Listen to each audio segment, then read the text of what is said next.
Now, I think what is very difficult for most people to understand is how such a small group of 125 men and a few women control a population base of 6 billion people. Actually, it's much easier than you think. These people work on what I call systemic methodology, meaning that you take a pie, just imagine you take an apple pie and you slice this apple pie into lots of very small pieces, and you put in front of each one of these pieces your men or women of trust. And by controlling this individual, you control an entire organization.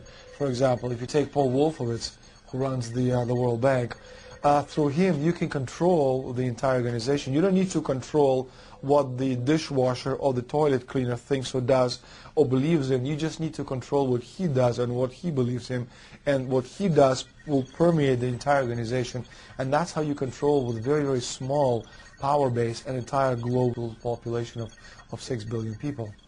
Bilderberg is making great progress toward a world government. They have created a superstate in Europe called the European Union. They are intent on creating a Western Hemisphere Union called the American Union. NAFTA is to be expanded into every country in this hemisphere. As NAFTA expands, it will take on the role of the American Union. And only an educated, informed public can stop them in their tracks. In 2005, an arrangement between Canada, Mexico, and the United States was made. This arrangement, unannounced to the public, unregulated by Congress, merges the United States, Mexico, and Canada into one entity, erasing all borders.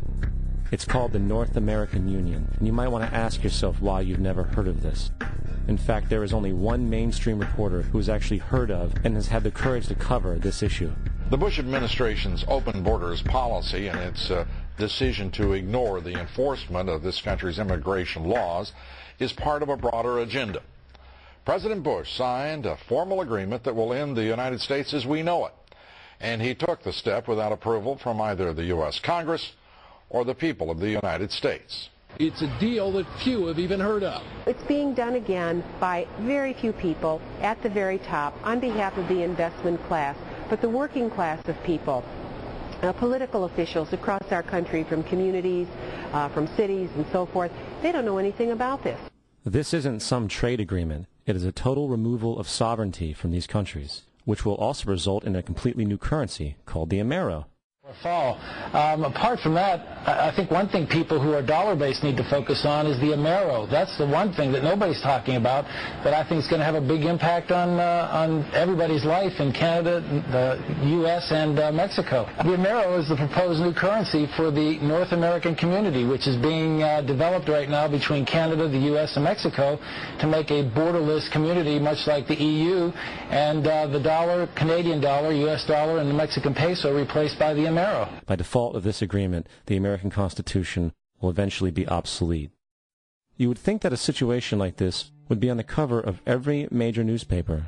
That is until you realize that the people who are behind this movement are the same people behind the mainstream media, and you are not told what you're not supposed to know. The North American Union is the same concept as the European Union, the African Union, and the soon-to-be Asian Union, and the same people are behind all of them.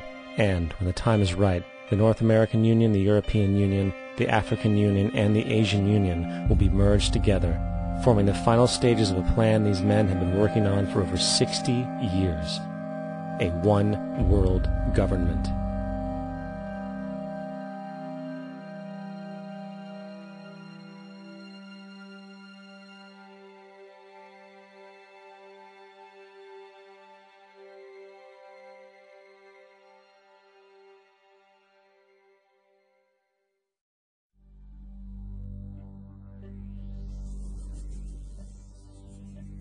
A globalist is someone who believes in globalism, and globalism essentially is the desire for one world government, one world military, one world economy, which on a broad philosophical basis may not be that bad.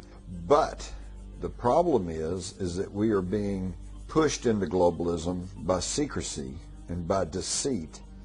And nobody's getting a chance to actually consider the ramifications or consider the methodology that's being used to push us into this globalization.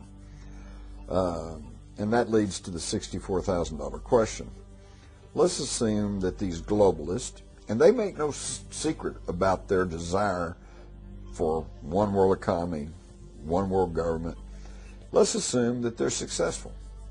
What is our guarantee that some new Hitler-like tyrant won't gain control of that worldwide mechanism? The driving force behind globalism is just plain old socialism.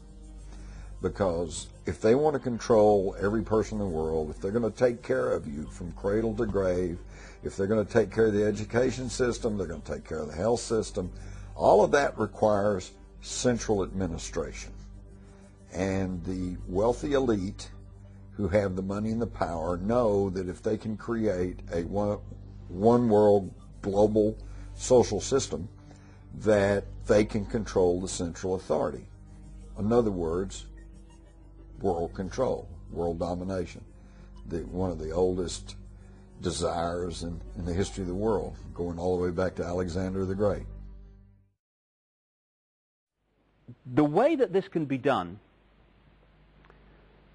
with a very few people, at the peak, that is because if you look at every organization today, be it a university, a school, a government, a secret society, anything, a multinational company, business of any kind, they're structured as a pyramid, which works like this. In any organization, you've got a very, very few people at the peak of the pyramid. That very few people know exactly what that organization's about, what its real agenda is, what it's really trying to achieve. The further you come down from that peak in any organization, you're meeting more and more and more people who know less and less and less and less about what the organization's really about. They only know their part. The CIA call this compartmentalization, keeping from everyone else in the pyramid how what they're doing in apparent innocence links in with what other people are doing in apparent innocence to produce a very sinister pattern. The Freemasons are a classic example of this. When you say that the Freemason secret society is involved, people think that you must be saying that every Freemason wants to manipulate the world to global dictatorship. Utterly ridiculous. Of course they don't. But if you look at the Freemason structure, the vast overwhelming majority of Freemasons in the world, they never get higher than the bottom three levels of degree, the overwhelming majority. But in the Scottish rite of Freemasonry, which pervades much of world politics, particularly in America and other areas, there's another 30 degrees above that to the 33rd degree, which the vast majority of Freemasons never get near. And there's another 13 levels not officially accepted to exist, which some people call Illuminati degrees, which at that level, the Freemason secret society is in a different universe to the part where the vast majority of Freemasons exist, right down here. Compartmentalization. This is how it works.